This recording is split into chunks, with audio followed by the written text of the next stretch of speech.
Solo para desvelados. Relatos de la medianoche. Suscríbete y comparte si te atreves.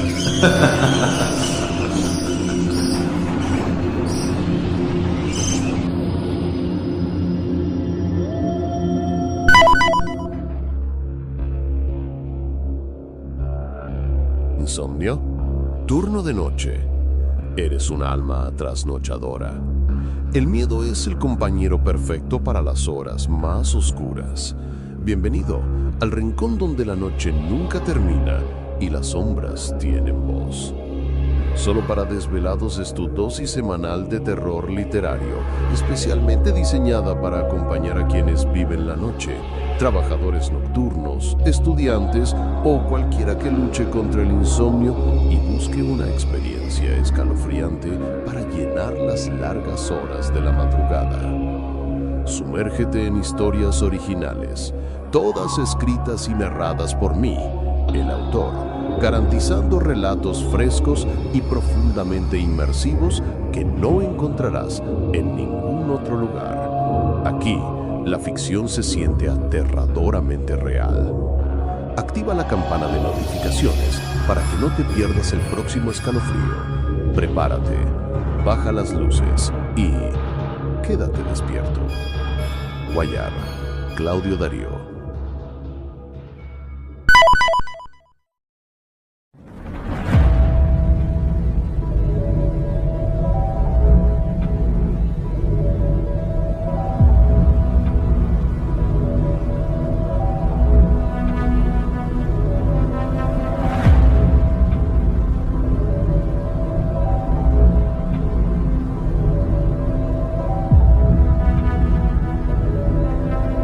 Buenas noches, desvelados. Bienvenidos una vez más a este rincón de penumbra, en Solo para Desvelados, Relatos de la Medianoche. Hoy nos convoca una cita muy especial con el horror psicológico y la literatura de autor, trayéndoles una obra magnífica y completamente original, salida de la pluma de nuestro escritor de cabecera, Claudio Darío Guayar. Antes de adentrarnos en las frías líneas de esta noche, queremos tomarnos un momento para darles las gracias de todo corazón a cada uno de ustedes que noche a noche se reporta en los comentarios, que comparte nuestros videos con otros amantes del misterio y que ya se ha suscrito a esta comunidad de noctámbulos. Gracias, porque su apoyo es el motor que mantiene vivas estas historias. Y si es la primera vez que te cruzas con nuestro canal, o si solés visitarnos seguido pero todavía no diste el paso, te hacemos una invitación abierta a suscribirte ahora mismo y activar la campana. No dejes que la medianoche te encuentre desprotegido. El relato que están a punto de escuchar no es una historia de terror común. Aquí no hay monstruos con garras acechando en el ropero, ni fantasmas clamando venganza. Hoy nos sumergiremos en un horror mucho más asfixiante, el terror de la mente, la obsesión y la matemática maldita. Acompañaremos a Amalia, una mujer que, escapando del ensordecedor ruido de Buenos Aires, tras una terrible pérdida, decide remodelar su vieja casona en el barrio de San Telmo. Para ello, contrata a don Renzo, un misterioso arquitecto que le promete un santuario de silencio absoluto a través de líneas puras. Lo que Amalia no sabe es que la matemática no miente, pero a veces deforma la realidad. 1 centímetro de desviación en una pared puede curvar el espacio y transformar un hogar en una trampa de perspectiva sin salida. Prepárense para descubrir qué pasa cuando el silencio deja de ser una bendición y se convierte en una prisión eterna de mármol y simetría, donde incluso el mismísimo creador puede quedar atrapado en su propia obra maestra. Apaguen las luces, pónganse los auriculares y dejen que la quietud los envuelva. Los invitamos a quedarse hasta el mismísimo final para descubrir los oscuros secretos de esta obra. Que disfruten del relato, si es que el silencio se los permite. El arquitecto del infierno. Geometría maldita para un laberinto sin paredes. Capítulo 1. Los planos del silencio. Hay casas que se niegan a envejecer con dignidad.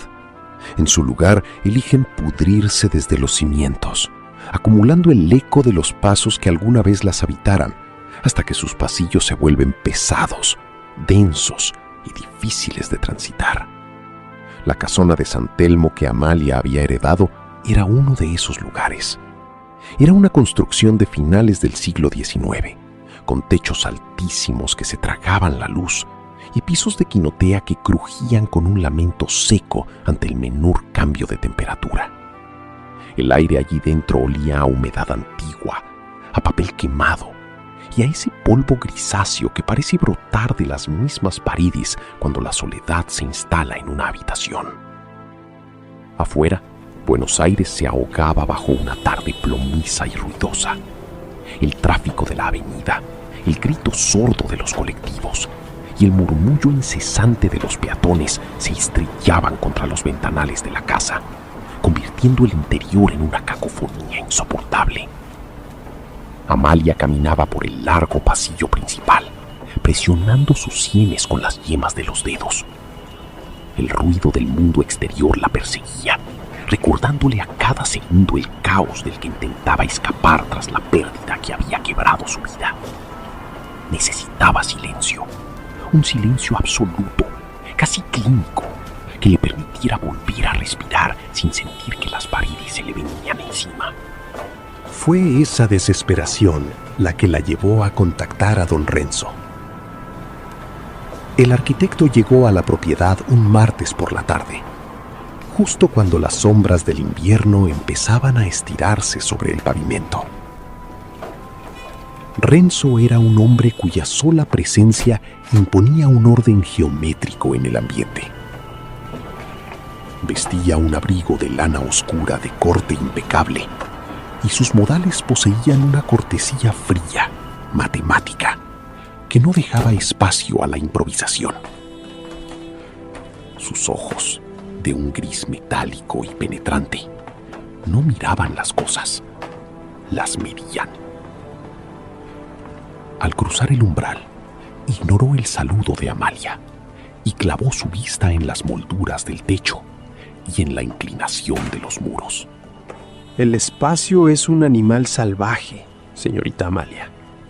La mayoría de la gente comete el error de creer que las casas son solo cajas donde guardar objetos. No es así. Las paredes respiran, las esquinas acumulan tensión y los ángulos rectos mal calculados son una prisión para la mente humana. Usted no sufre por el ruido de la calle. Sufre porque la geometría de esta casa está enferma. Susurró el hombre con una voz pausada, limpia de cualquier matiz emocional, mientras deslizaba sus dedos largos por el marco de la puerta. Amalia lo observó con una mezcla de fascinación y alivio. El arquitecto extrajo de su maletín de cuero una cinta métrica de latón y un tintero con una pluma estilográfica de oro. Comenzó a recorrer las habitaciones con movimientos fluidos, casi coreografiados, midiendo las distancias con una exasperante precisión. No usaba planos comunes. Sobre una mesa lateral, desplegó un pliego de papel grueso, de un color marfil envejecido, y comenzó a trazar líneas utilizando una tinta negra tan densa que parecía absorber la luz de la lámpara de aceite. Alrededor de los ejes principales, Renzo dibujó delicadas anotaciones en una tinta dorada que brillaba de manera extraña bajo la penumbra. A medida que la pluma avanzaba, Amalia sintió una opresión sutil en el pecho, como si el aire de la sala se estuviera reduciendo para encajar exactamente en las líneas que el hombre dibujaba. Los trazos no parecían buscar la comodidad, sino una simetría tan absoluta que resultaba antinatural. Había algo perturbador en esos planos. Las puertas no se alineaban del todo con los pasillos, y los espejos estaban calculados para reflejarse entre sí en ángulos que desafiaban la lógica visual. Voy a devolverle el control, Amalia. Voy a construir para usted un santuario de líneas puras. Un laberinto invisible donde el ruido exterior se pierda antes de tocar su mente. Pero para lograrlo, necesito que confíe en la matemática del espacio. Mañana iniciaré las reformas a puertas cerradas. Nadie debe interrumpir el trazo, dijo él, fijando sus ojos grises en los de la joven, con una fijeza que le heló la sangre. Las semanas siguientes fueron un despliegue de ruidos secos detrás de las cortinas de arpillera que Renzo colocó en cada acceso. No se escuchaban albañiles, ni gritos, ni golpes de martillo comunes. Solo el sonido rítmico de un cincel milimétrico raspando la piedra, el roce de las plomadas de plomo contra los muros y el siseo constante de un nivel de burbuja que el arquitecto deslizaba por las superficies una y otra vez. Amalia esperaba en una pequeña habitación del fondo, sintiendo cómo el pulso de la casa cambiaba, volviéndose más silencioso. Demasiado silencioso. El capítulo termina en la tarde en que don Renzo retira las cortinas y le entrega las llaves de la casona remodelada. Las paredes, ahora pintadas de un blanco inmaculado y desprovistas de cualquier adorno, parecen reflejar una luz que no proviene de ninguna ventana. El silencio es total. El ruido de la avenida San Juan ha desaparecido por completo, como si la ciudad hubiera sido borrada del mapa. Al quedarse sola en el centro del living, Amalia sonríe por primera vez en meses, saboreando la paz. Sin embargo, al bajar la mirada hacia sus pies, nota algo extraño. La sombra que proyecta su propio cuerpo sobre el suelo de mármol no es recta, está ligeramente desviada hacia la izquierda, torcida por un ángulo que sus ojos no pueden percibir. Mientras el sonido metálico del cerrojo de la puerta principal resuena en la vacuidad de la casa como la clausura definitiva de un ataúd de cemento. Capítulo 2. La desviación de 1 centímetro. El silencio que don Renzo había instalado en la casona de San Telmo no era una simple ausencia de sonido. Era una sustancia densa, un vacío artificial que se pegaba a los tímpanos como la presión del agua en las profundidades del mar. Al principio, Amalia experimentó una gratitud casi religiosa. Caminaba por el living inmaculado y contemplaba los ventanales que daban a la avenida. Afuera, los colectivos pasaban despidiendo bocanadas de humo, los peatones gesticulaban y la lluvia golpeaba el asfalto. Pero detrás del cristal, todo sucedía en una mudez absoluta, como una película vieja proyectada sin pista de audio. La ciudad había sido amordazada por las manos del arquitecto. Sin embargo, la paz comenzó a cuartearse al tercer día, desmoronándose de la misma forma en que un hilo de agua termina por romper una represa de hormigón. El horror no entró con un grito, sino con 1 centímetro de diferencia. Amalia se despertó esa mañana con una extraña sensación de vértigo, un peso sutil en la nuca que le distorsionaba el equilibrio. Se incorporó en la cama y miró la habitación. El blanco de las paredes, pulidas con esa laca mate que Renzo había importado especialmente, parecía absorber las pocas sombras de la mañana. Se calzó las pantuflas y caminó hacia la cocina, repitiendo la misma rutina que había realizado durante años en esa casona. El pasillo principal, despojado de los viejos cuadros familiares y de las alfombras desgastadas, se extendía ante ella como un túnel de luz fría. Pero a mitad de camino, Amalia se detuvo. Sus botas de hogar se plantaron sobre el mármol nuevo. Miró hacia adelante. La puerta de la cocina estaba allí, al fondo, pero la perspectiva se sentía sutilmente alterada. Era una sensación óptica microscópica, como si las líneas de las paredes no corrieran paralelas, sino que se fueran estrechando de manera invisible hacia el techo. Amalia pestañeó, frotándose los ojos, culpando al cansancio y a las largas noches de insomnio que arrastraba desde la tragedia. Avanzó, pero el pasillo, que antes le tomaba exactamente 12 pasos recorrer, esa mañana le exigió 14. Al entrar a la cocina, el aire se sintió más frío. Dejó su taza de porcelana sobre la mesada de granito gris, encendió la hornalla para calentar el agua y, mientras esperaba, regresó al living a buscar el libro que había dejado la noche anterior sobre el sillón. Cruzó el umbral de la cocina, dobló a la izquierda por el distribuidor de ambientes y caminó los metros correspondientes.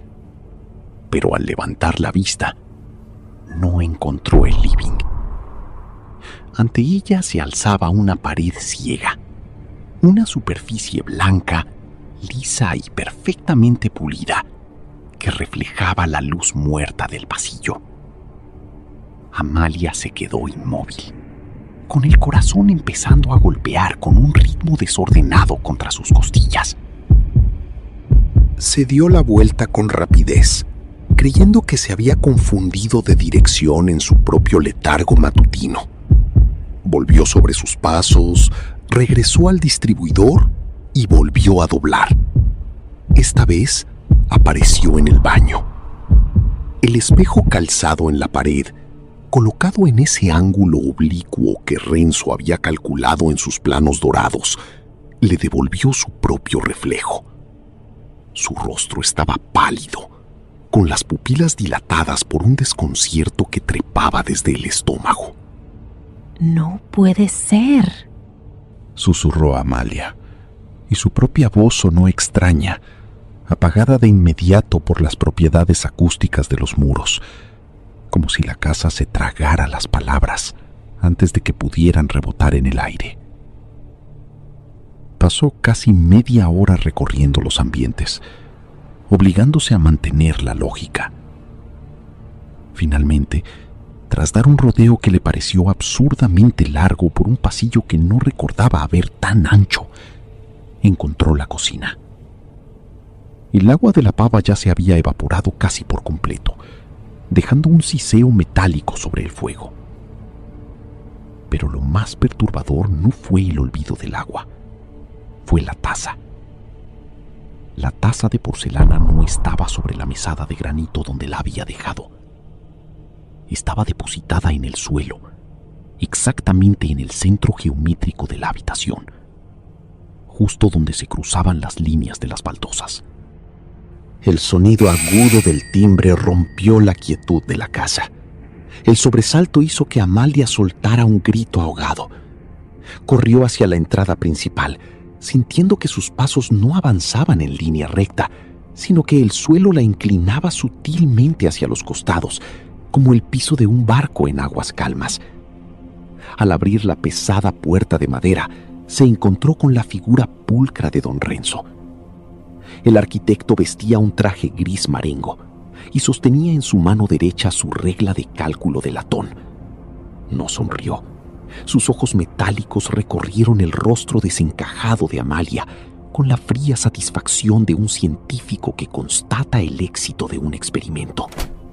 Veo que la estructura ya está empezando a asentarse, señorita Amalia, dijo Renzo, cruzando el umbral sin esperar invitación.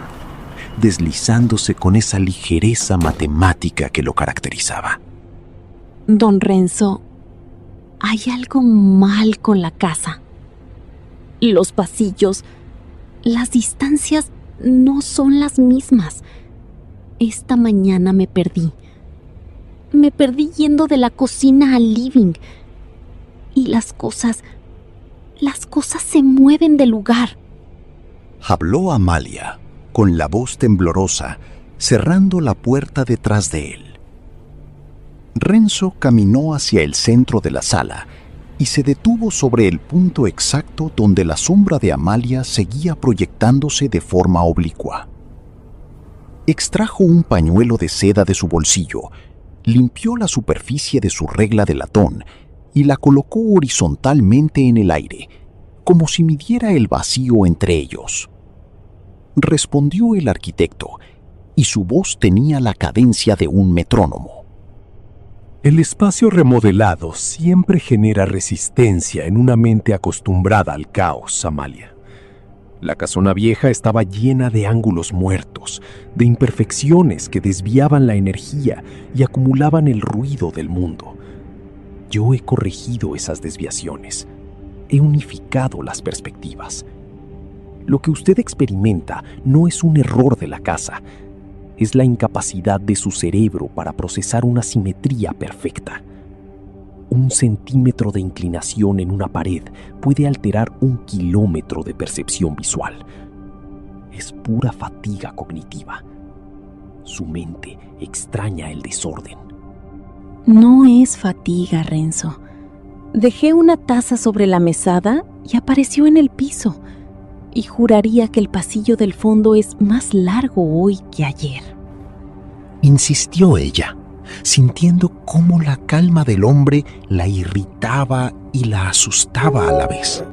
Renzo soltó una exhalación suave, un amago de risa gélida que no modificó las líneas rígidas de su boca. La luz de Buenos Aires cambia según la hora del día, Amalia. Los espejos que instalé redistribuyen los rayos solares para limpiar los rincones oscuros. Eso crea ilusiones de distancia. Le aseguro que los planos que dibujé son infalibles. La matemática no miente ni se deforma. Descanse. Deje de pelear contra la estructura y permita que las líneas de la casa guíen sus pasos. El silencio requiere adaptación. El arquitecto se dio la vuelta, caminó hacia la salida con una seguridad absoluta y abrió la puerta. Antes de salir a la ruidosa realidad de San Telmo, se giró levemente, dejando que la luz del pasillo exterior recortara su silueta. Recuerde lo que acordamos, Amalia. La obra está terminada, pero el espacio sigue vivo. No intente alterar el orden de los muebles. Cada pieza está calculada para contrapesar la geometría del vacío. Si usted mueve un objeto, rompe el equilibrio del laberinto. Y un laberinto desequilibrado suele cerrarse sobre sí mismo. La puerta se cerró con un chasquido seco, sordo, extinguiendo instantáneamente el ruido de la calle que había logrado colarse por un segundo. Amalia se quedó sola en la inmensidad blanca de la sala. El silencio regresó, pero ahora tenía un peso diferente. Se sentía como una presencia que la vigilaba desde los ángulos del techo. Para calmar la ansiedad, Amalia decidió hacer caso al arquitecto y refugiarse en su dormitorio. Caminó por el pasillo contando mentalmente cada paso. 1, 2, 3, 4. Intentó mantener la vista fija en la alfombra blanca del piso, negándose a mirar las paredes que parecían respirar a los costados de su campo visual. Llegó a su habitación, entró y cerró la puerta de madera, apoyando la espalda contra ella mientras dejaba salir un suspiro largo. Fue en ese instante cuando levantó la vista. El dormitorio estaba idéntico a como lo había dejado, pero la ventana, la gran ventana de 3 hojas que daba al patio interno y por donde solía entrar la luz de la tarde, ya no mostraba las plantas de hiedra ni las baldosas coloniales. A través de los cristales inmaculados, Amalia no vio el exterior. Vio un pasillo idéntico al que acababa de cruzar. Un pasillo blanco, infinito, iluminado por una luz cenicienta, donde al fondo, muy a lo lejos, se alcanzaba a distinguir la silueta de una taza de porcelana tirada en el suelo. El capítulo termina con la imagen de Amalia pegando las manos al vidrio de su propia ventana, con la respiración entrecortada empañando el cristal, comprendiendo con un terror absoluto que la desviación de 1 solo centímetro en los planos de Renzo no había cambiado la estética de su casa. Había empezado a curvar el universo a su alrededor, atrapándola en las primeras líneas de una prisión invisible, de la cual ya no sabía cómo regresar. Capítulo 3. La perspectiva maldita. El reloj de pulsera de Amalia se había transformado en un objeto inútil, un testigo mudo de una realidad que ya no pertenecía a la casona de San Telmo. Las agujas seguían girando, completando sus círculos mecánicos, con un tic-tac sordo que la acústica de las paredes devoraba de inmediato. Pero el tiempo dentro de esos muros blancos parecía haberse congelado en una tarde perpetua y gris. No había amaneceres ni crepúsculos. La luz cenicienta que brotaba del suelo de mármol y de las esquinas del techo se mantenía idéntica, constante, como la iluminación de un quirófano abandonado. Amalia pasó lo que su cuerpo calculaba como 2 días enteros, intentando mantener la cordura a través del conteo. Contaba sus pasos, contaba los latidos de su corazón, contaba las baldosas inmaculadas que Renzo había colocado. Pero la matemática de la casa era más fuerte que la suya. El hambre y la sed empezaban a manifestarse como dolores lejanos, sombras de necesidades humanas que la arquitectura de la casa parecía considerar imperfecciones secundarias. Lo único real era el espacio, y el espacio la estaba devorando. Desesperada por el descubrimiento de la ventana que daba al pasillo infinito, Amalia tomó la decisión de huir. No le importaba dejar sus pertenencias, ni el recuerdo de su familia, ni la herencia. Solo quería sentir el aire sucio de Buenos Aires, el ruido ensordecedor de los colectivos, el impacto de la lluvia real sobre su rostro. Caminó hacia la entrada principal, la pesada puerta de madera maciza que daba a la calle. Sus manos, temblorosas y húmedas por el sudor frío, se cerraron sobre el picaporte de bronce que Renzo había pulido hasta dejarlo sin una sola marca. Giró la llave. El sonido del mecanismo metálico resonó en la vacuidad de la sala con un eco seco. Tiró del picaporte. La puerta se abrió sin ofrecer resistencia, revelando un espacio iluminado. Amalia soltó una exhalación que fue casi un sollozo de alivio y cruzó el umbral con el cuerpo hacia adelante, esperando encontrarse con la vereda de la avenida, con el frío del invierno, con la mirada extrañada de algún transeúnte. Dio 3 pasos rápidos, pero el aire que golpeó sus pulmones no olía a asfalto ni a tormenta. Olía a laca mate y a sándalo.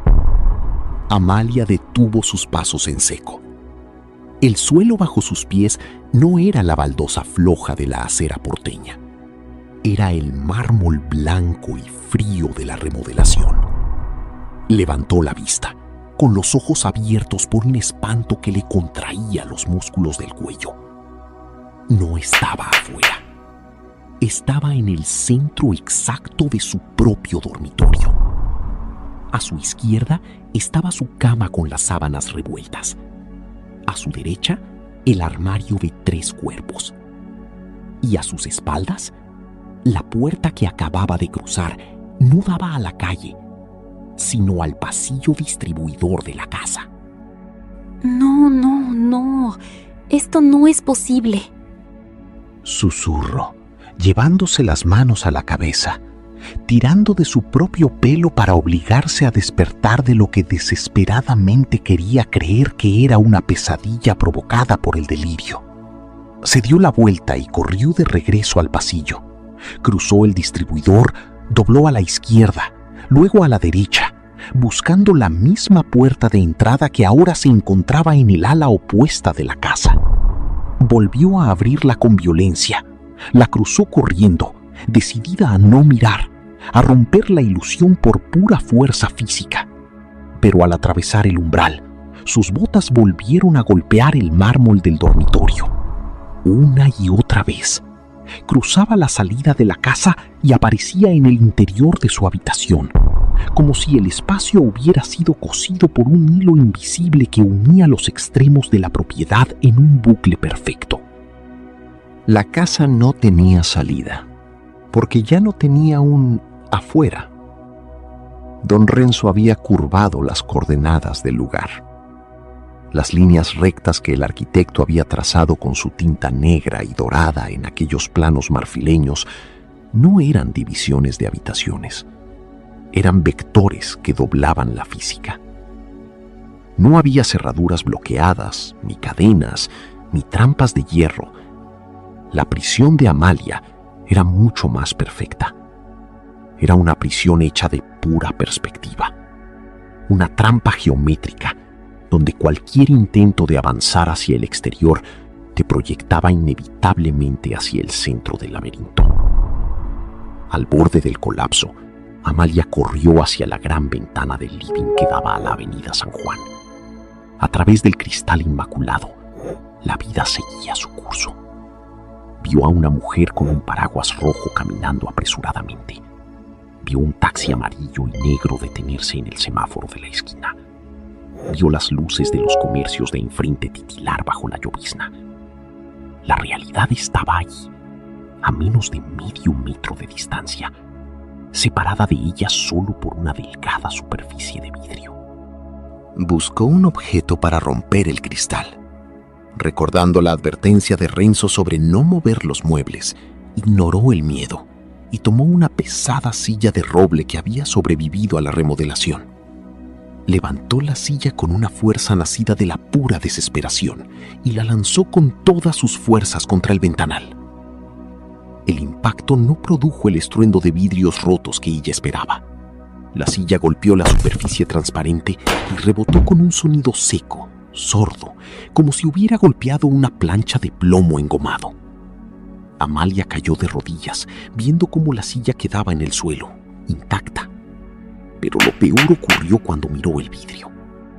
El impacto no había agrietado el ventanal, pero sí había alterado la imagen que mostraba, como si se tratara de una pintura al óleo fresca sobre la que se pasa un pincel húmedo. La imagen de la avenida San Juan, de los taxis y del paraguas rojo empezó a correrse, a deformarse en líneas concéntricas. En pocos segundos, la vista de la ciudad se disolvió por completo, y en su lugar, el vidrio comenzó a reflejar el interior del living. Pero no era un reflejo normal. Era una perspectiva distorsionada que mostraba el pasillo del fondo estirándose hacia una profundidad imposible, repitiéndose a sí mismo como en una galería de espejos enfrentados. La ventana ya no miraba a Buenos Aires. Ahora miraba hacia el abismo de la propia casa. Amalia se arrastró hacia atrás, apartándose del ventanal, sintiendo que la claustrofobia ya no venía de la pequeñez de las paredes, sino de la inmensidad incontrolable de un espacio que cambiaba de forma cada vez que ella intentaba desafiarlo. Se sentó en el suelo de mármol, abrazando sus rodillas, rodeada por ese color blanco que parecía parpadear sutilmente con el latido de sus propias sienes. El silencio volvió a cerrarse sobre ella, Pero esta vez, en el fondo de ese vacío acústico, Amalia empezó a percibir un sonido nuevo. No era el ruido de la calle, ni el viento, ni la lluvia. Era un murmullo matemático, un siseo casi imperceptible, sutil como el roce de una pluma sobre el papel, que parecía provenir de las uniones de los zócalos y de los ángulos del techo. Era el sonido de la casa asentándose, ajustando sus nuevos ángulos, estrechando los márgenes de libertad de Amalia con la fría paciencia de una araña que tensa sus hilos. Fue en ese momento de desolación absoluta cuando escuchó un golpe rítmico, pausado y perfectamente calculado. 3 impactos secos sobre la puerta principal.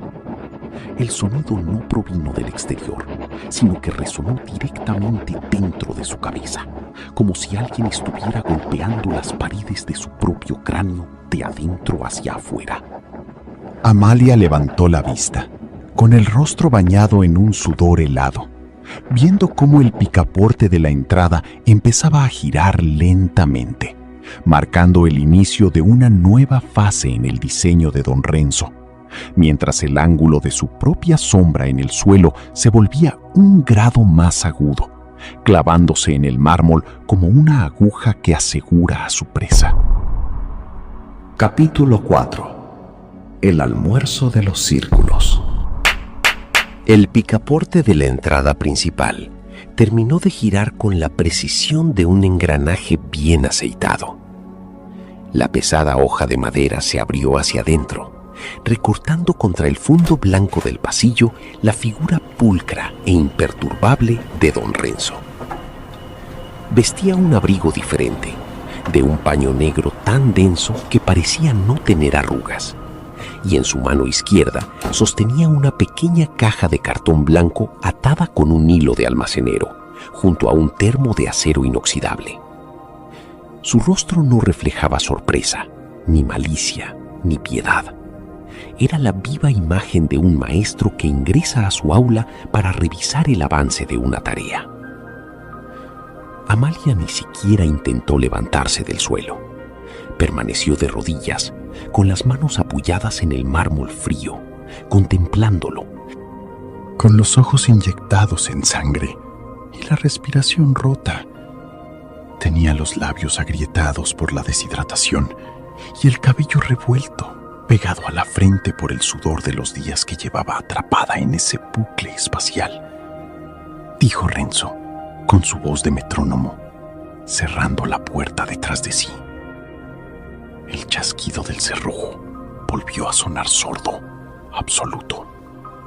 Es una lástima lo de la silla, Amalia. Le advertí que no debía alterar el orden de los elementos. El mobiliario ejerce una fuerza de gravedad sobre las líneas de fuga. Al arrojarla contra el cristal, solo consiguió acelerar la curvatura del living. Ahora el espacio va a tardar más en estabilizarse. Sácame de acá. Por favor, Renzo, sácame. Te pago lo que quieras. Te firmo la escritura de la casa. Quédate con todo, pero déjame salir a la calle. Déjame ver el sol. Susurró Amalia, y su voz no fue más que un hilo áspero que la acústica de la sala devoró al instante. Renzo ignoró el ruego de la misma forma en que un cirujano ignora los espasmos reflejos de un músculo anestesiado. Caminó hacia la mesa del comedor, que ahora se sentía sutilmente más lejos que antes, obligándolo a dar unos pasos de más que sus piernas ejecutaron con total naturalidad. Depositó la caja blanca y el termo sobre la superficie de madera. Desató el hilo con sus dedos largos y extrajo 2 tazas de porcelana fina, idénticas a las que Amalia recordaba haber dejado en la cocina, junto a un plato con masas secas. Comentó el arquitecto mientras servía un café humeante que desprendió un aroma a tostado intenso. La debilidad de la carne siempre nubla el intelecto, Amalia. Traje algo de comer. Necesito que su organismo mantenga la energía necesaria. Una mente exhausta empieza a alucinar. Y yo no trabajo con alucinaciones. Trabajo con realidades matemáticas. Siéntese, por favor. Amalia, arrastrada por un instinto primitivo de supervivencia y por el aroma del café, se levantó tambaleándose. Sus piernas se sentían pesadas, torpes, como si la gravedad de la casa tirara de ella hacia los costados. Se acercó a la mesa y se dejó caer en una de las sillas. Tomó la taza con ambas manos.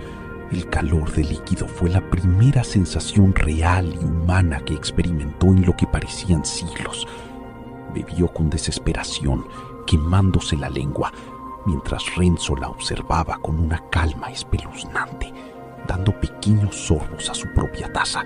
Preguntó ella, limpiándose la boca con el dorso de la mano. ¿Por qué me haces esto? ¿Qué clase de monstruo sos? No hay puertas con llave. Yo cruzo esa puerta y aparezco en mi cama. Rompí la ventana y solo veo más pasillos. ¿Qué le hiciste a mi casa? Renzo dejó su taza sobre el plato con un tintineo perfecto. Se acomodó los puños de la camisa y entrelazó sus dedos sobre la mesa. Yo no le he hecho nada malo a su casa, Amalia. Al contrario, la he liberado. La física que usted conoce es una convención vulgar, un acuerdo diseñado para mentes perezosas que necesitan que el mundo sea plano y predecible. Lo que yo diseñé aquí es una estructura de geometría no euclidiana. Las líneas que tracé en mis planos no mueren en los tabiques, se extienden y se doblan sobre sí mismas, imitando la verdadera forma del universo. ¿Usted quería un santuario contra el ruido del mundo? ¿No es así? Pero no esto. Esto es una prisión. Gritó Amalia, golpeando la mesa. Corrigió Renzo, sin alterar un solo tono de su voz. Es un laberinto invisible.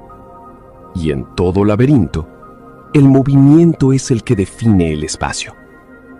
Mientras usted se quede quieta, la casa permanece estática. Pero cuando usted corre, cuando desespera, sus pasos curvan las coordenadas. Para mi diseño, Amalia, usted no es una prisionera. Usted es el elemento dinámico. Su angustia, su trayectoria errática, la forma en que sus pasos trazan círculos buscando una salida. Todo eso es la corriente que alimenta la estética de mi obra. Usted es el latido que hace que estas paredes sigan vivas. Amalia lo miró con un terror que ya no era solo físico, sino metafísico. Comprendió que Renzo no estaba loco en el sentido común de la palabra. Su locura era una doctrina fría, una arquitectura perversa que la utilizaba a ella como si fuera una corriente de aire o una viga de contención. Desesperada por la frialdad del hombre, Amalia se puso de pie de un salto, derramando el resto del café sobre la mesa. Decidió jugar su última carta. Sabía que Renzo había entrado por la puerta principal, lo que significaba que para él la entrada funcionaba. Si lograba cruzarla exactamente al mismo tiempo que él, quizás podría romper el bucle. Esperó el menor descuido. Renzo se estiró para tomar una masa seca, y en ese milisegundo, Amalia giró y corrió hacia la puerta principal con todas las fuerzas que le quedaban en el cuerpo. Voló sobre el mármol, estiró las manos y aferró el picaporte. Lo giró, empujó la madera y cruzó el umbral con los ojos cerrados, gritando con lo último que le quedaba de garganta. Sintió el vacío del paso. Abrió los ojos. No estaba en su dormitorio. Tampoco estaba en la calle. Estaba de regreso en la mesa del comedor. sentada exactamente en la misma silla de la que se acababa de levantar. Frente a ella, el café derramado sobre la madera seguía corriendo en un hilo oscuro, y don Renzo mantenía la masa seca a mitad de camino hacia su boca, observándola con una ceja levemente levantada. Dijo el arquitecto, llevando la masa a sus labios y masticando con parsimonia. Su trayectoria sigue siendo demasiado predecible, Amalia. El ángulo de escape que eligió la devolvió al punto de origen con un retraso de apenas 3 segundos. Es un vector circular perfecto. Fascinante. Amalia rompió a llorar, un llanto silencioso y seco que le sacudía los hombros. Estaba atrapada en un segundo que se repetía, en un espacio que jugaba con sus intenciones antes de que ella pudiera siquiera ejecutarlas. Renzo terminó su café, se limpió los dedos con el paño de seda y se puso de pie. Tomó su termo, cerró la caja blanca y guardó su regla de latón en el bolsillo del abrigo. Caminó hacia la salida, sin prisa, deteniéndose a 1 metro de la puerta. No intente correr de nuevo, Amalia. Con cada giro que da, el laberinto se vuelve 1 centímetro más estrecho. Su mente se está adaptando a la estructura, aunque su cuerpo lo resista. Mañana vendrán unos amigos míos, personas de un gusto muy refinado, que aprecian el verdadero arte espacial. Quieren ver cómo fluye el movimiento dentro de mi obra maestra. Espero que para entonces haya dejado de gritar. El ruido arruina la acústica del diseño. El arquitecto abrió la puerta, dio un paso hacia el frente y desapareció en la blancura del pasillo. La puerta se cerró detrás de él con ese chasquido definitivo que Amalia ya conocía de memoria. El capítulo termina con Amalia sentada a la mesa, contemplando el charco de café que empezaba a secarse. Al mirar el reflejo del líquido oscuro, notó que las gotas no se expandían de forma irregular. Se alineaban en círculos concéntricos perfectos, girando sutilmente sobre el centro de la mesa, mientras que en las esquinas del techo, el murmullo matemático de la casa se volvía más fuerte, una sinfonía de tensiones invisibles que celebraban la total sumisión de su nueva inquilina. Capítulo 5. La estética del desespero. El tiempo de los hombres había dejado de existir para Amalia. En su mente, las horas ya no se medían en minutos, sino en la cantidad de veces que sus pasos la devolvían al mismo punto de partida tras caminar kilómetros en línea recta. Sus pies descalzos había abandonado las botas tras descubrir que el cuero desgastaba el mármol, alterando el siseo acústico de las habitaciones. Estaban cubiertos de una pátina de polvo blanco, el mismo sedimento microscópico que parecía brotar de las uniones de los zócalos. La casona de San Telmo se había convertido en un desierto monocromático, un templo de cal y simetría, donde el único color era el carmín seco de sus propios labios agrietados. Amalia ya no gritaba. Había descubierto que el sonido de su voz, al no encontrar superficies rugosas donde rebotar, moría a los pocos centímetros de salir de su boca, dejando una sensación de asfixia en la garganta. La casa se alimentaba de su movimiento, no de su ruido. De pronto, un zumbido sutil recorrió las paredes, un cambio de presión que Amalia sintió directamente en los tímpanos, como cuando un ascensor desciende demasiado rápido. Al levantar la vista hacia el techo del living, notó una alteración en las molduras del yeso inmaculado. El centro del techo, una superficie que antes era completamente lisa, comenzó a desplazarse con un crujido milimétrico y sordo, un roce de piedra contra piedra que no produjo ni una sola partícula de escombro. El techo se estaba abriendo.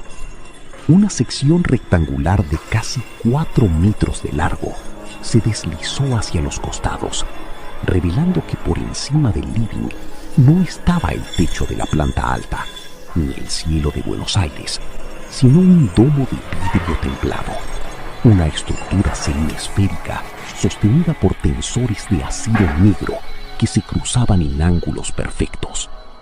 Detrás del vidrio, recortados contra una penumbra artificial y fría, aparecieron los rostros. Eran 6 personas. Vestían ropas de una sobriedad aristocrática, abrigos de cachemira oscura y bufandas de seda que ocultaban sus mandíbulas. Entre ellos estaba don Renzo, sosteniendo en su mano derecha un cuaderno de notas con tapas de cuero negro y su eterna pluma de oro. Los visitantes no miraban a Amalia como se mira a una mujer en peligro. La observaban con la fría y distante fascinación de un grupo de entomólogos que examina el comportamiento de un insecto exótico dentro de una caja de cristal. Uno de los hombres, un anciano de anteojos redondos y cabello blanco cortado al ras, extrajo de su bolsillo un monóculo de teatro y lo pegó a su ojo, inclinándose levemente sobre el domo de vidrio. Su voz, filtrada por alguna rejilla de ventilación oculta que Amalia no pudo localizar, descendió por la sala con una nitidez metálica. Es realmente soberbio, Renzo. La distribución de los vectores de fuga en los pasillos laterales es una genialidad. Mire cómo la deformación geométrica obliga al sujeto a corregir la postura corporal. Camina inclinada hacia el eje izquierdo, buscando un centro de gravedad que usted ya ha eliminado del plano. Es una coreografía involuntaria perfecta. Renzo asintió levemente con la cabeza, deslizando la punta de su pluma sobre el papel marfil de su cuaderno, anotando la trayectoria de Amalia. Explicó el arquitecto, y su voz resonó desde las alturas con la misma calma matemática de siempre. El secreto, varón, radica en el equilibrio entre la luz cenicienta y la inclinación de 3 grados en los tabiques del distribuidor. Una mente común necesita que las paredes le confirmen su posición en el espacio. Al quitarle esa referencia, el cerebro entra en un bucle de compensación perpetua. Ella cree que camina buscando una salida, pero en realidad, cada uno de sus pasos está trazando las líneas de tensión que sostienen la cúpula. Si ella se detuviera, el espacio colapsaría sobre sí mismo. Su desespero es el soporte estructural de la obra. Una mujer del grupo, que sostenía una pequeña copa de cristal con un líquido ambarino, soltó una risa sofocada, un sonido que llegó abajo como el tintineo de monedas sobre el mármol. Comentó la mujer, apuntando con su dedo enjollado hacia Amalia. Ay, no. Es fascinante. Parece una muñeca de cuerda en un escenario infinito. Dígame, Renzo, ¿cuánto tiempo calcula que tardará la psique en asimilar por completo la simetría? En sus obras anteriores, los sujetos solían quebrarse antes de la 3ª semana. Amalia posee una estructura mental inusualmente rígida. Su resistencia es superior a la media. Ha intentado romper la lógica del lugar utilizando la fuerza física y vectores de escape circulares, lo cual ha enriquecido enormemente la textura del laberinto. Cada intento de huida ha dejado una marca invisible en la perspectiva, una ondulación en el espacio que mis otros invitados aprecian enormemente. Lo que ustedes están viendo hoy es la maduración definitiva de mi estética del desespero, respondió Renzo, mirándola fijamente a través del domo. Amalia, atrapada bajo la mirada de aquella galería de monstruos cultos, sintió que el horror alcanzaba una dimensión que superaba cualquier dolor físico. No la tenían encerrada en un calabozo oscuro. La tenían expuesta en una vitrina de lujo, convirtiendo su agonía, su hambre y su locura en un espectáculo de alta costura para coleccionistas de rarezas humanas. Sintió el impulso primitivo de gritarles, de insultarlos, de lanzarles lo que encontrara, pero recordó la silla del capítulo anterior. Comprendió que cualquier acción violenta solo perfeccionaría el diseño de Renzo. Decidió hacer lo único que el arquitecto no podía predecir en sus planos: quedarse completamente inmóvil. Amalia se sentó en el centro exacto del living, cruzó las piernas y cerró los ojos, obligando a sus músculos a volverse rígidos como el mármol bajo su cuerpo. Dejó de caminar, dejó de buscar la cocina, dejó de mirar las ventanas falsas. Se convirtió en una estatua de carne en medio del desierto blanco. Arriba, en el mirador de vidrio, el murmullo de los visitantes se interrumpió. El silencio de la casa se volvió absoluto, un vacío que empezó a presionar las paredes desde el exterior. El anciano del monóculo frunció el ceño y miró a Renzo. La dinámica se ha detenido, arquitecto. El elemento estático arruina la perspectiva del pasillo del fondo. Sin el movimiento de la joven, su obra parece solo una sala vacía de un museo abandonado. Pierde el dramatismo. Renzo no se inmutó. Cerró su cuaderno de notas con un golpe seco que resonó en el domo. Guardó la pluma de oro en el bolsillo de su abrigo y clavó su mirada gris en la figura inmóvil de Amalia. Una sonrisa milimétrica, casi imperceptible, se dibujó en las comisuras de sus labios rígidos. Susurró el arquitecto, y su voz llegó abajo como un viento gélido que erizó la piel de la joven.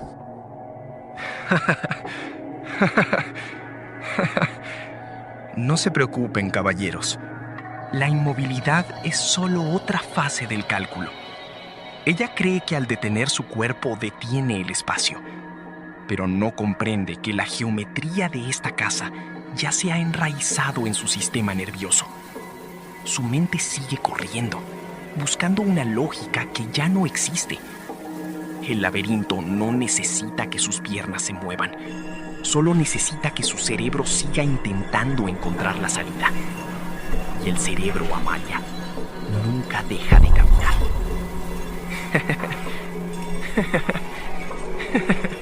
El capítulo termina con Renzo haciendo una seña a sus invitados. El techo de yeso comienza a cerrarse nuevamente, deslizándose con ese crujido rítmico que va sepultando la luz del mirador, devolviendo a Amalia a la penumbra cenicienta de su encierro. Mientras la última línea de luz desaparece del techo, Amalia, con los ojos cerrados en la oscuridad, empieza a escuchar el sonido de sus propios latidos. Pero el corazón ya no hace un sonido humano, hace un eco seco, matemático y perfectamente acompasado, como si la casona de San Telmo hubiera terminado de reemplazar su pulso de sangre por la implacable sincronía de un reloj de piedra. Capítulo 6. El plan de cierre colectivo. El tic-tac matemático que Amalia escuchaba en su cabeza ya no era una alucinación. Era el pulso definitivo de la casona de San Telmo. Un cronómetro invisible que marcaba la velocidad con la que el hormigón y la laca mate terminaban de fusionarse con sus propios huesos. Sentada en el centro del living inmaculado, con los ojos cerrados para no ver las paredes que parpadeaban con una simetría insoportable, Amalia comprendió la última y más terrible verdad del diseño de Don Renzo. La inmovilidad física era una trampa inútil. Aunque sus piernas no se movieran, su conciencia seguía rebotando contra los ángulos rectos de la casa, buscando desesperadamente una explicación lógica a su encierro. Y ese desgaste mental era la energía exacta que mantenía viva la estructura. El siseo de las uniones de los zócalos cambió de tono, volviéndose más agudo, más denso. La luz cenicienta que brotaba del suelo de mármol comenzó a parpadear, no como una lámpara que se apaga, sino como un ojo mecánico que ajusta su enfoque. El sonido seco del cerrojo de la puerta principal resonó en la vacuidad de la sala. Amalia no abrió los ojos, ya conocía el ritmo de esos pasos. Sin embargo, esta vez el eco no pertenecía a un solo hombre. El peso sobre las baldosas de pinotea ocultas bajo el mármol era múltiple. Un andar pesado, lento y arrastrado que llenó el espacio de una vibración desconocida. La inmovilidad es una fase estética muy valorada en la arquitectura moderna, Amalia. Pero el mercado exige una resolución dinámica. Anunció la voz de don Renzo, que esta vez no provenía del techo, sino que se materializaba a pocos metros de ella, en el plano del living. Amalia abrió los ojos lentamente. Junto a Renzo, formando un semicírculo perfecto que respetaba los ángulos de fuga de la habitación, se encontraban los visitantes que antes la observaban desde el domo de vidrio. El anciano del monóculo, la mujer de la copa de cristal y 3 hombres más vestidos con trajes oscuros de cortes victorianos los miraban fijamente. Pero ya no había una barrera de vidrio que los separara. Estaban allí dentro, respirando el mismo aire con olor a laca, mate y sándalo, integrados por completo en el laberinto. ¿Vinieron a ver cómo muero? Preguntó Amalia, y su propia voz sonó tan deformada por la acústica que pareció la de una extraña, un murmullo plano, desprovisto de cualquier emoción humana.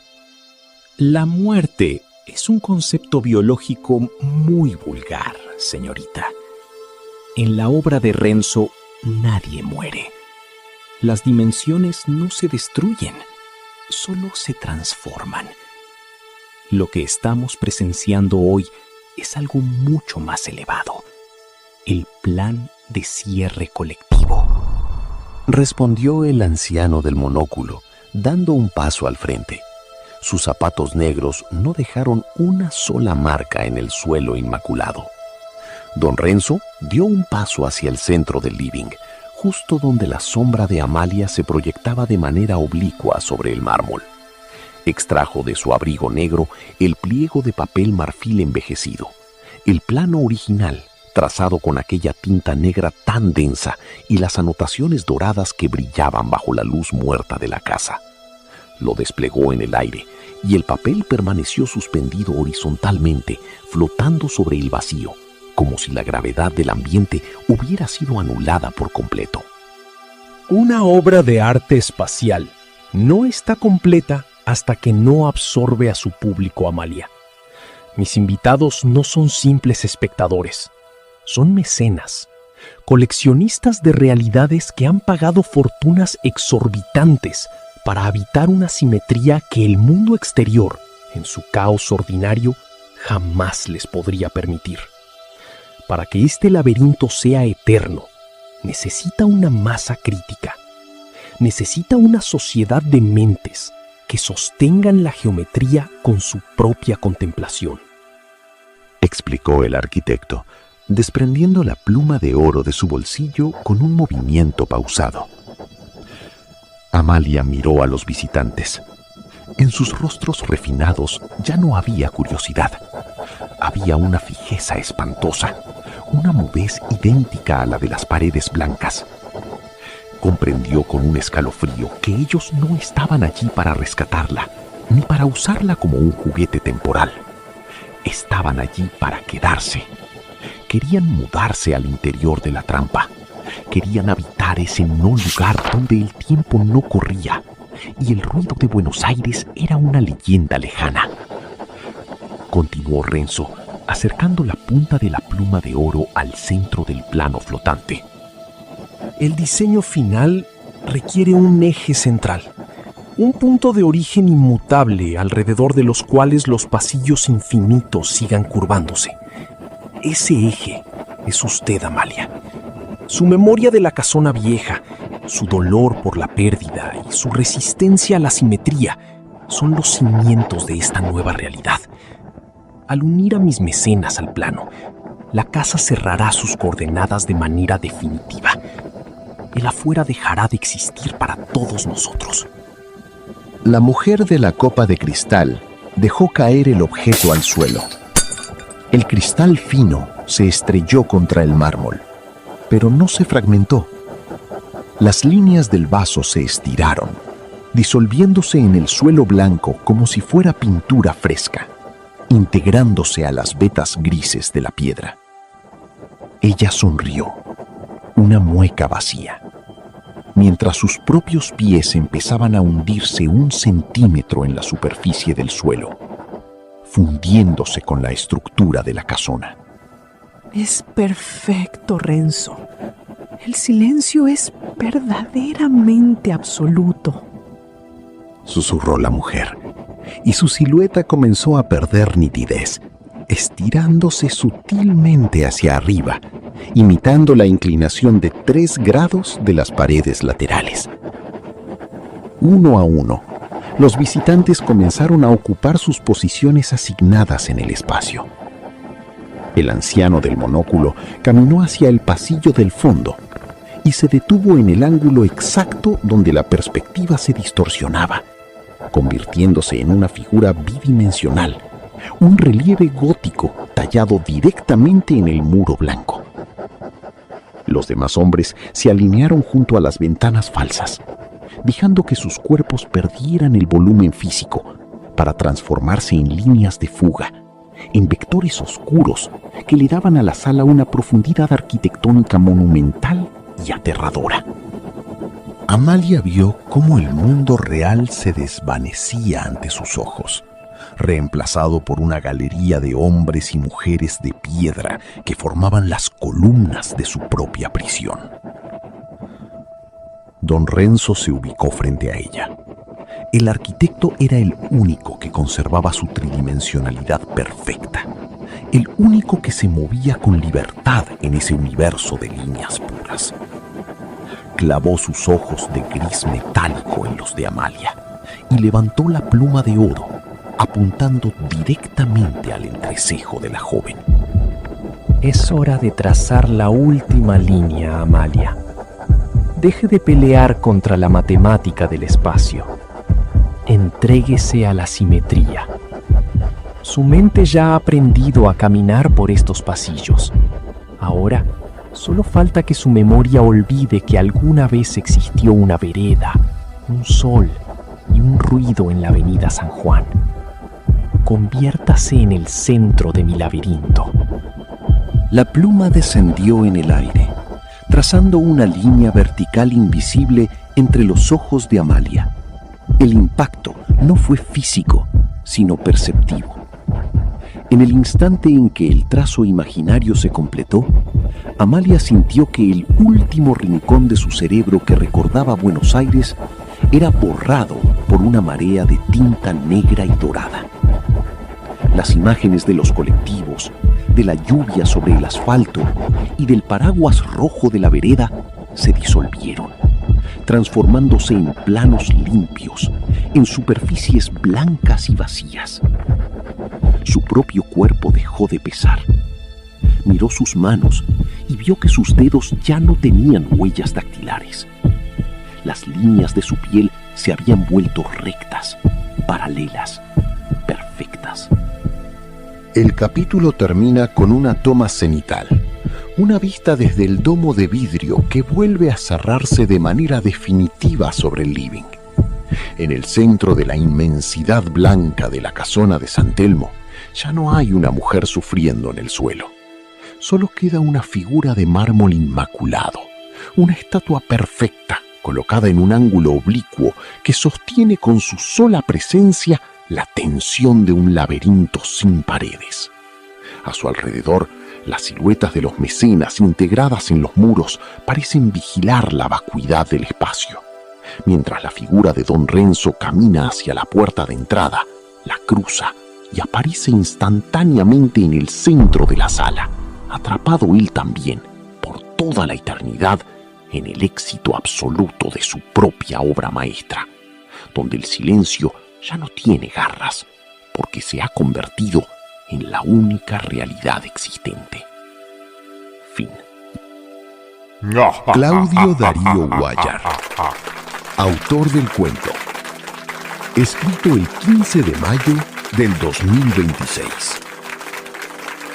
Y así llegamos al final de esta asfixiante travesía por los pasillos de la casona de San Telmo.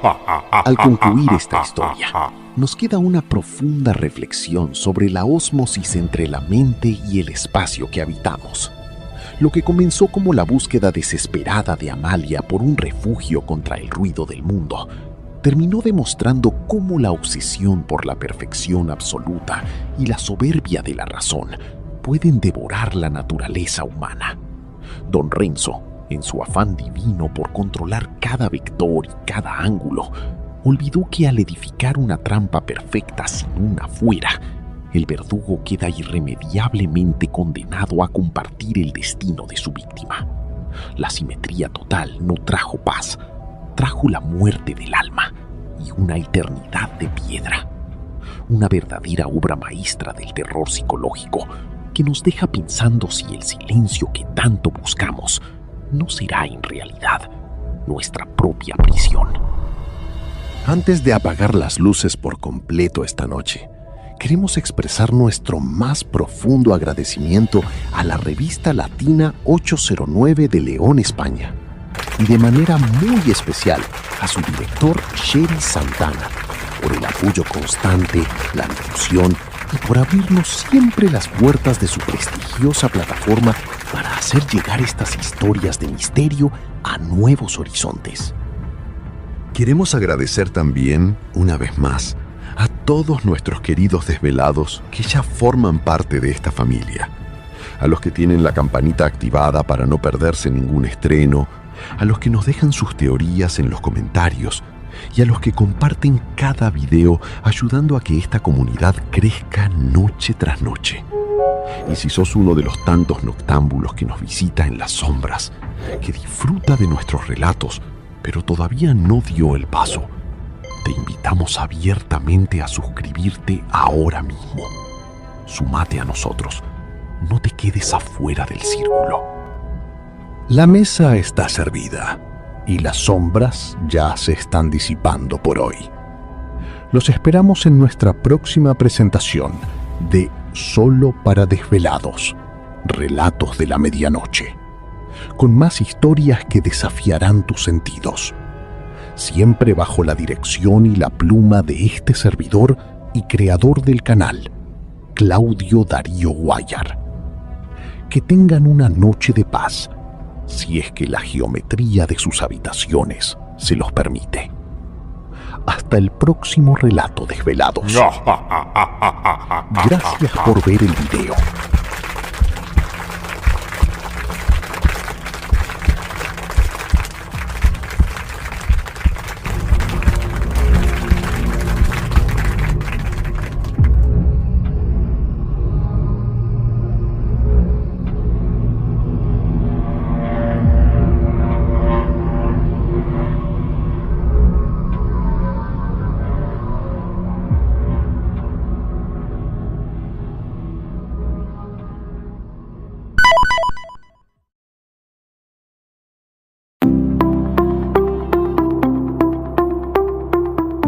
Convocatoria abierta. Proyecto de accesibilidad en YouTube. LSA. Hola a todos. Mi nombre es Claudio Darío Guayar y junto a Laura Marisa Torres Estamos en la búsqueda de un colaborador o colaboradora con conocimientos en lengua de señas argentina, LSA, que quiera sumarse a un proyecto de inclusión en nuestros canales de YouTube. Nuestra meta es que las personas sordas dejen de estar excluidas del contenido de relatos y puedan disfrutar de nuestras producciones de la misma manera que el resto de la audiencia. Sobre los proyectos, Solo para Desvelados, Relatos de la Medianoche, mi canal dedicado a relatos de terror y suspenso. El amor y el sentimiento, el canal de Laura, enfocado en reflexiones de vida y mensajes de amor. ¿Qué buscamos? Alguien que desee participar por el compromiso con la lengua de señas argentina, compartiendo nuestra visión de que la cultura y el entretenimiento deben ser para todos. Es ideal para estudiantes avanzados o intérpretes que busquen visibilidad y quieran aplicar sus conocimientos en un formato creativo. Lo que ofrecemos: créditos completos en cada video y en la descripción, difusión mutua en nuestras redes sociales y comunidades, la satisfacción de abrir una puerta que hoy está cerrada para muchos en el mundo de los relatos en español. Si te apasionan las historias de terror o los mensajes de reflexión y quieres ayudarnos a que el contenido sea realmente para todos, queremos hablar con vos. Contacto: Claudio, +54 9 387 440 7570. Claudio Guayar 31 @gmail.com. Laura, +54 9 11 3826 1256. El amor y el sentimiento @gmail.com. Queremos expresar nuestro más profundo agradecimiento a todas las personas que se han tomado el tiempo de leer este mensaje y considerar nuestra propuesta. Valoramos enormemente su interés y el respeto hacia esta iniciativa que busca derribar barreras en el mundo digital. Gracias por ayudarnos a difundir, por sus palabras de aliento y por compartir la visión de que el contenido de calidad, ya sea desde el suspenso o la reflexión, debe ser accesible para todos sin distinción. Gracias por ser parte de este camino hacia una comunidad más inclusiva. Con gratitud y respeto, Claudio Darío Guayar y Laura Marisa Torres.